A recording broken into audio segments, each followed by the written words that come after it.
Please please please please please. আমাকে গুরুত্ব দেওয়ার জন্য আপনাদের সকলকে আন্তরিক ধন্যবাদ।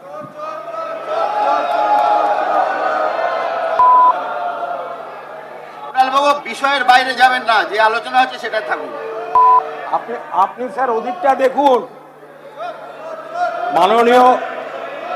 মাননীয় স্পিকার স্যার,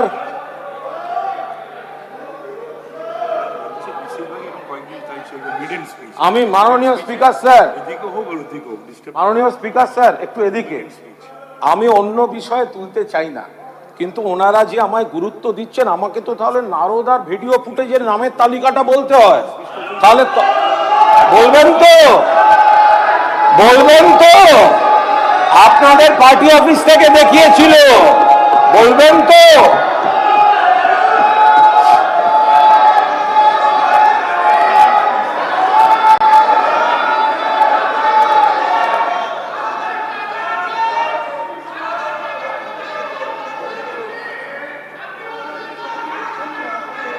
বেশ করেছি, বসুন।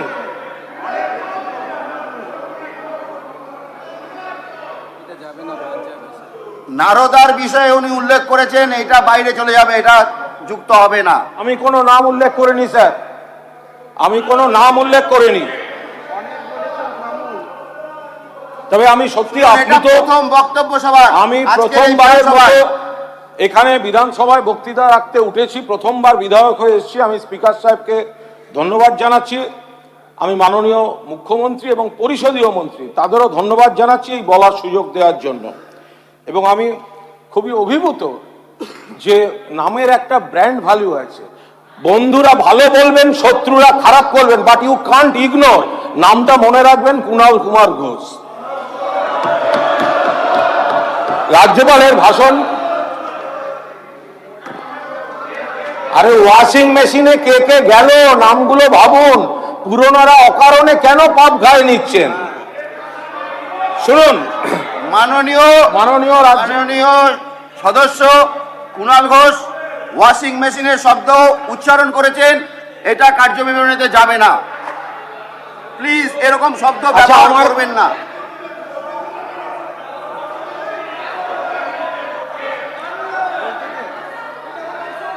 শোভন না, বসেন বসেন বসেন বসেন বসেন বসেন বসেন বসেন। না, অসংসদীয় কথা নয় তো স্যার। আপনাকে একটাই কথা বলছি, এটা রাজ্যপালের ভাষণের বিষয় না। আমরা আলোচনা করছি রাজ্যপালের ভাষণ নিয়ে। তো যাই হোক, মহামান্য রাজ্যপালের যে ভাষণ, তাতে একটা স্পষ্ট কথা বলি, একটি নতুন সরকার তারা ক্ষমতায় এসেছেন এবং সবেমাত্র ক্ষমতায় এসেছেন। আমি এবং আমরা বিরোধিতা করার জন্য কোনো বিরোধিতা করব না। এতদিন বাদে একটি সরকার এসছেন, তাদের অধিকার রয়েছে কিছুদিন সময় পাওয়ার। আমরা নিশ্চয়ই মানুষের ভোটে জিতে এসেছি। গঠনমূলক বিরোধিতা 100 বার করব, আপনাদের সঙ্গে ঝগড়া হবে, সব হবে, কিন্তু সরকার কিছু করতে গেলেই সেটা খারাপ।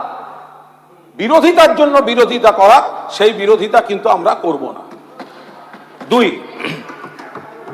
না স্বাভাবিক, আমরা যখন ভোটের আগে আমরা লড়াই করেছি, এবার ভোটে আপনারা জিতেছেন, ভোট নিয়ে আমাদের কিছু অভিযোগ আছে, কিন্তু আপনারা জিতেছেন, আমাদেরও কিছু ভুল ভ্রান্তি ছিল।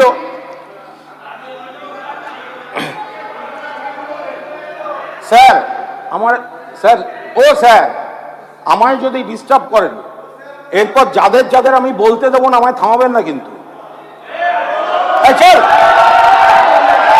গলার জোর একার নেই, আরে এরা স্যার আমার ভয় পায়, এরা আমাকে ভয় পায়, তাই বলতে দিচ্ছে না।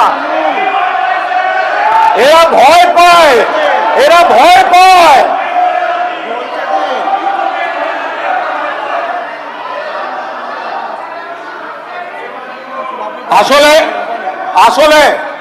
আসলে স্পিকার সাহেব ব্যবস্থা করে রেখেছেন যে আসল বিরোধী বেঞ্চ থেকে কথা হলে কথা হবে না, আর ওনার অনৈতিকভাবে মেরুদণ্ডহীন বিরোধী দলনেতাকে বলতে দিলে তখন সেটা বলতে দেওয়া হবে।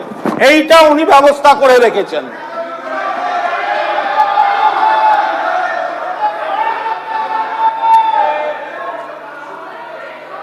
দেখুন স্যার, এই যে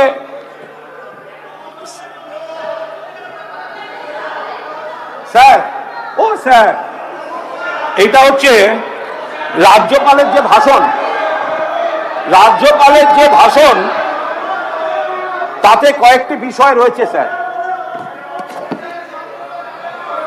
ও অশোক দিন্দা, আপনি তো মেসের দিন মাঠে ছিলেন ফ্যামিলিকে নিয়ে, তা একটু থাকুন না, একটু চুপ থাকুন না। আরে আপনার বাড়ি তাহলে সিআইডি যাচ্ছে না কেন? সিআইডি যাচ্ছেন না কেন আপনার বাড়িতে? স্যার, ছবিটা কাটছিল।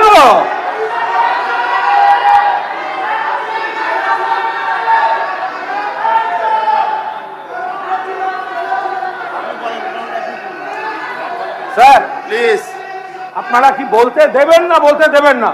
প্লিজ আপনি বলুন।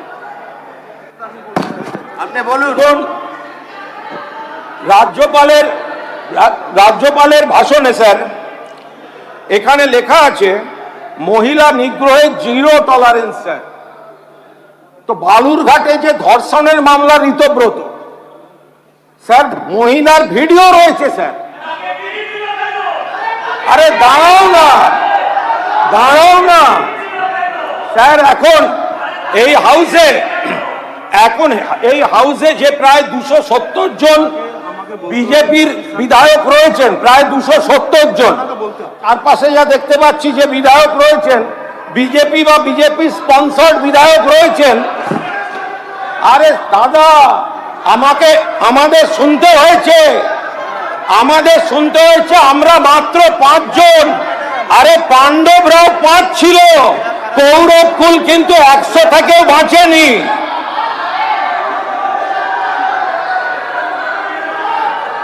আরে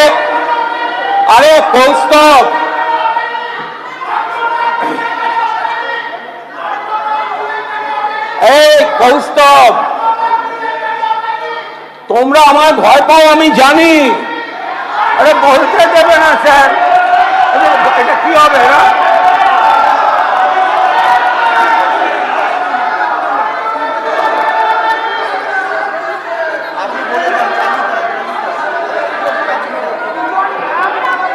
আমি তো বাজেট নেই, রাজ্যপাল নিয়ে বলবো।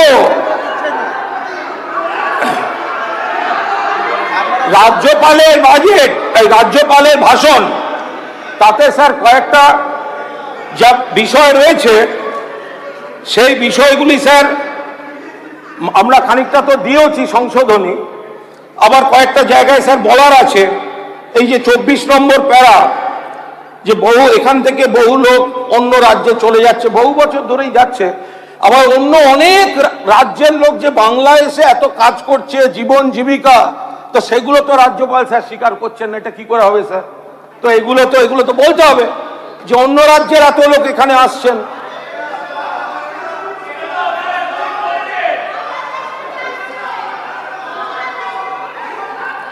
বাংলাদেশ থেকে আসছেন বলে যে প্যারাটা রয়েছে দিদি ভাই, তো সেখানে ত্রিপুরা থেকে ধরা পড়ছে কেন? বিএসএফটা তো অমিত শাহের, বিএসএফটা তো কেন্দ্রীয় সরকারের। ত্রিপুরা থেকে ধরা পড়ছে কেন স্যার? এক সেকেন্ড ত্রিপুরা থেকে ধরা পড়ছে কেন স্যার? বিএসএফ কেন্দ্রীয় সরকারের, এই কথাগুলো বলবেন না। ত্রিপুরা থেকে ধরা পড়ছে কেন স্যার? একদম চুপ করে থাকুন, গাজওয়ারি দেখাবেন না।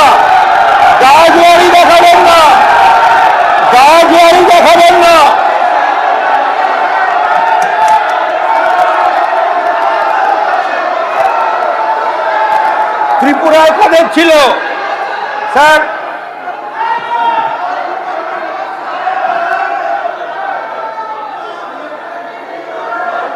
আপনার কাছ থেকে শিখবো না, বসে আছেন, বসে থাকুন।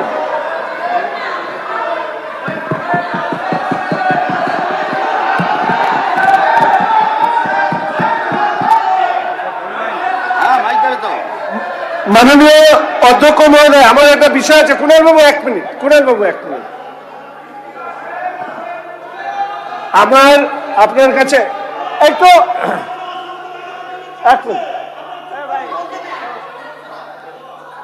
প্রথমত বিধানসভার যে প্রথাগত বিধানসভার প্রথাগত প্রক্রিয়ায় আমরা দেখেছি আজকে বিধানসভায় বেশিরভাগ বক্তা তাদের প্রথম মেইডেন স্পিচ রাখছে। ফলে আমার সবার কাছে এটা অনুরোধ, রাজ্যপালের ভাষণের মধ্যে থেকে তারা বক্তব্য রাখুন এবং মেইডেন স্পিচের মধ্যে আমরা চাই পারস্পরিক যে সৌজন্যতা সেটা বজায় রেখে আমরা বলি। আমি অনুরোধ করব সবার কাছে যে মেইডেন স্পিচে ঠিক দুপক্ষই, শাসক বিরোধী দুপক্ষই তার সৌজন্যতা বজায় রেখে কথা বলুক। 5 বছর বিধানসভা চলবে, অনেকবার বক্তব্য রাখবার সুযোগ আমরা পাবো। আমি কুণাল বাবু সহ আমাদের প্রত্যেকের কাছে অনুরোধ করব, এটা প্রথম যারা স্পিচ রাখছেন তাদের কাছে অনুরোধ রাখবো যে রাজ্যপালের বক্তব্যের মধ্যে থাকুন। ব্যক্তিগত বিষয় টেনে নিয়ে আসা উচিত নয় বলেই মনে করি এবং মেইডেন স্পিচে বাধা না দেওয়া হোক, সেটাই চাইবো। ধন্যবাদ। আমি তো আমার কথা বলছি, আপনার লোকেদের বলুন বাধা না দিতে।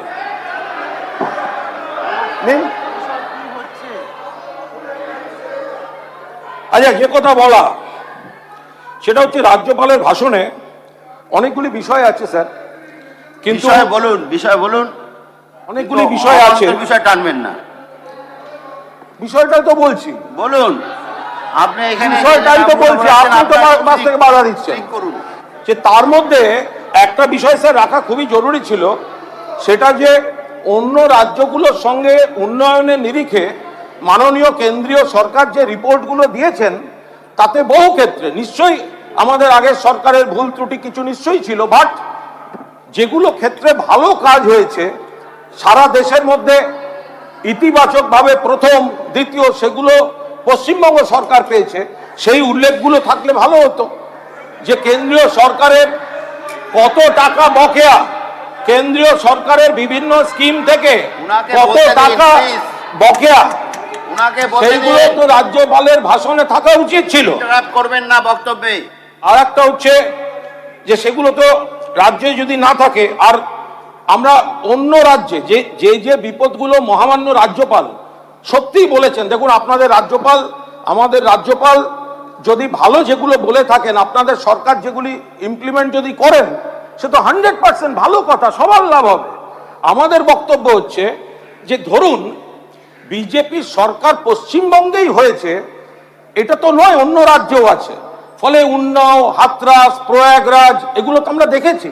ফলে একটা রূপরেখা চাই যে অন্য রাজ্যের যে পাপগুলো সেগুলো আপনারা এখানে ঢুকতে দেবেন না। এই সরকার যে ঢুকতে দেবে না তার গ্যারান্টি আর তার রূপরেখাটা কোথায়? যে আমাদের সোনার মেয়েরা কুস্তিগির তারা দিল্লির রাস্তায় বসে আছে কারণ বিজেপির এমপি তাকে শ্লীলতাহানি করেছে, তাকে পুলিশ দিয়ে তাদের তুলে দেওয়া হচ্ছে। আপনি আবার অবান্তর কথা যাচ্ছেন, আপনি আবার অবান্তর কথা যাচ্ছেন। আমি তো আপনার এখানে কোনো প্রমাণিত হয়নি তাই ধর্ষণ করেছে, আপনি এই কথা বলছেন কেন?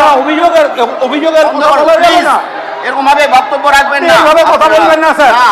আপনি এইভাবে কথা বলবেন না, হয়েছে আপনি এইভাবে কথা বলতে পারেন না, এটা ঢুকবে না। এইভাবে কথা স্যার, এটা কি হচ্ছে স্যার? আপনিও ফার্স্ট টাইমার, আপনি এইভাবে কথা বলবেন না। আপনি জানেন না।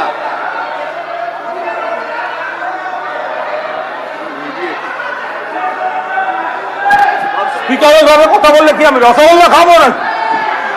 বলেন।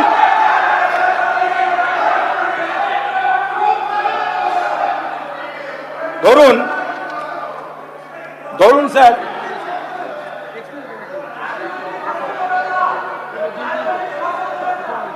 রাজনৈতিক ভাষণ দিচ্ছি না, এখানে ধর্ষণের শব্দ আসে, রাজনৈতিক ভাষণ দিচ্ছি না। আর একটা কথা হচ্ছে একটু আগে আপনাদেরই বক্তা কোন তৃণমূল বলে একটা আইডেন্টিটি নিয়ে প্রশ্ন তুলেছেন, সেটা কিন্তু রাজনীতি ছিল না। তখন কিন্তু কেউ বলেননি রাজনৈতিক ভাষণ দেবেন না। তখন কিন্তু একজন বলেছেন আপনি বাড়ি গিয়ে গজগজ করুন। এবার তখন কিন্তু ছিল না। আমি আপনাদের পরিষ্কার বলে দিই যে হ্যাঁ, আপনারা যে স্বচ্ছতার কথা বলেছেন, আপনারা যে দুর্নীতি, অন্যান্য নারী নির্যাতন নিয়ে যে রাজ্যপালের ভাষণে কথা বলেছেন, আমরা আশা করব যে যারা, আপনি যখন কোয়েশ্চেন করবেন, আপনার কোর্টে আসুন, এত ইচ্ছা থাকলে কোর্টে আসুন, ডেটে আসুন। আরে কোর্টে আসুন না, কে বারণ করেছে? প্লিজ, আরে আসুন না, এত আগ্রহ থাকলে কোর্টে আসুন। আমার বক্তব্য হচ্ছে, স্যার, আপনারা যখন এতখানি সততা স্বচ্ছতার কথা বলেছেন, আমরা নানা অভিযোগ ফেস করেছি ইত্যাদি ইত্যাদি, তাহলে আপনার আশীর্বাদে যে শিবির তৈরি হয়েছে, সেখানে যদি কারুর বিরুদ্ধে এনআইএ গিয়ে থাকে, কৃষি জমি দখলের অভিযোগ থাকে, বেআইনি নির্মাণের অভিযোগ থাকে, মার্ডার কেস থাকে, ইডি গিয়ে থাকে, তাদের বিরুদ্ধেও তদন্তটা চলবে তো স্যার? আপনার রাজ্যপালের ভাষণ বলছেন নারী নির্যাতন রুখবেন, দুর্নীতি রুখবেন, আর আপনার অনৈতিকভাবে নিয়োগ করা যাদের সঙ্গে, স্যার, এখনো হাতের আঙুলের কালি যায়নি। আমি খারাপ হতে পারি, আমরা হেরে যেতে পারি, কিন্তু আমি বেঈমান নই, আমরা বেঈমান নই। ফলে ফলে ফলে যা বলছি, বুকে চিৎকার করে বলছি, হাতের আঙুল থেকে এখনো কালি যায়নি। আর রাজ্যপাল তার ভাষণে অনেক ভালো কথা আছে, রাজ্যপালের ভাষণে অনেক ভালো কথা আছে। আমরা চাইব সেই ভালো কথাগুলো রাজ্য সরকার ভালোভাবে করুন। রাজ্যপালের ভাষণে যে ভালো কথাগুলো আছে, আমরা চাইব আপনারা সেটা পালন করুন এবং সরকার সেটা কার্যকর করুক। এবং সেই কার্যকর করলে মানুষ যখন উপকার পাবেন, তখন তো আমাদের বিরোধিতা করার কিছু থাকবে না।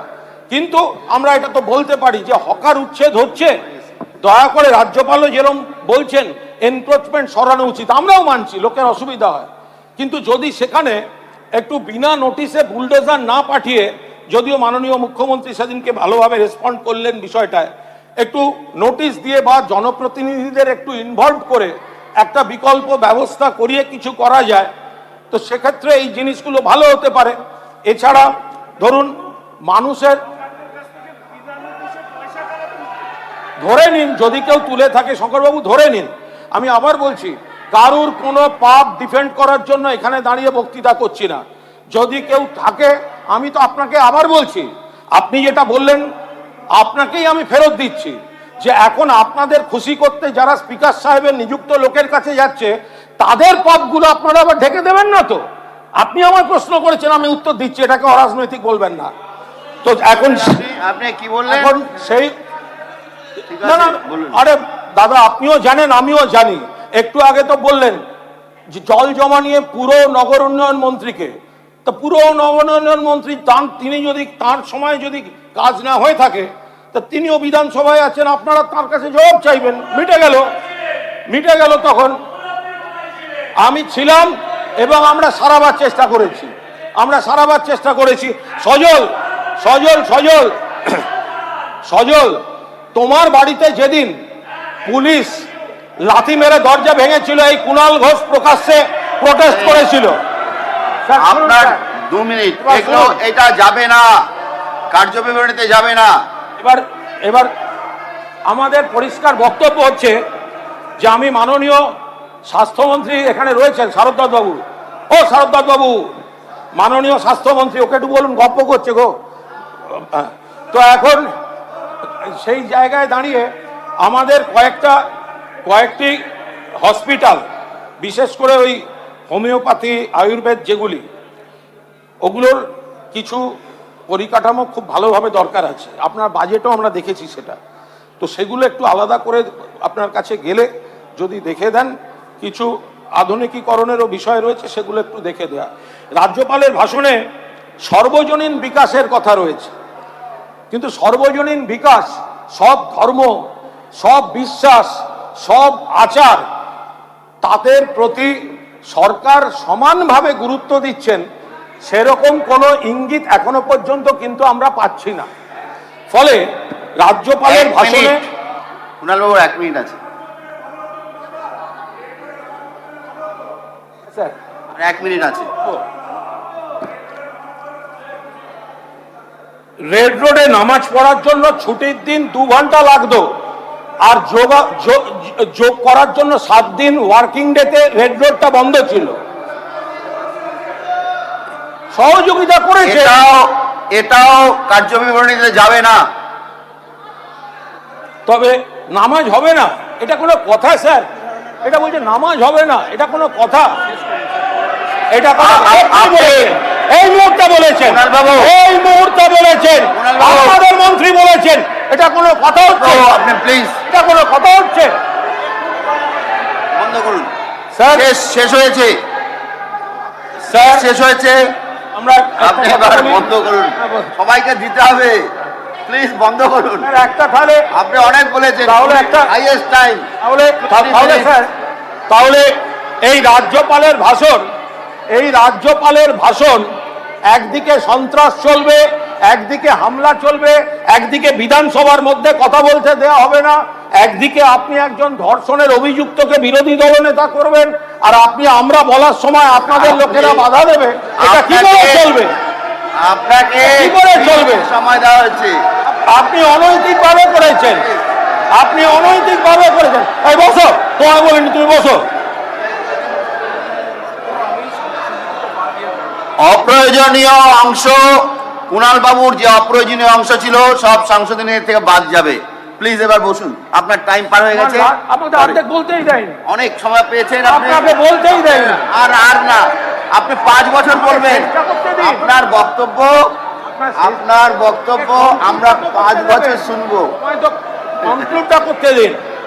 এখন এখানে যে এখনো যে 5 বছর শুনবো। উন্নয়নমূলক বক্তব্যগুলো রাজ্যপালের ভাষণে আছে, সেগুলোকে পূর্ণ সমর্থন করে এবং আমরা যে সংশোধনী প্রস্তাবগুলো দিয়েছি সেগুলোকে গৃহীত করার অনুরোধ জানিয়ে, এবং আপনারা আগামী দিনেও বিধানসভার ভেতরে এবং বাইরে আমাকে সমানভাবে ভয় পেয়ে গুরুত্ব দিয়ে চলুন, এই অনুরোধ করে।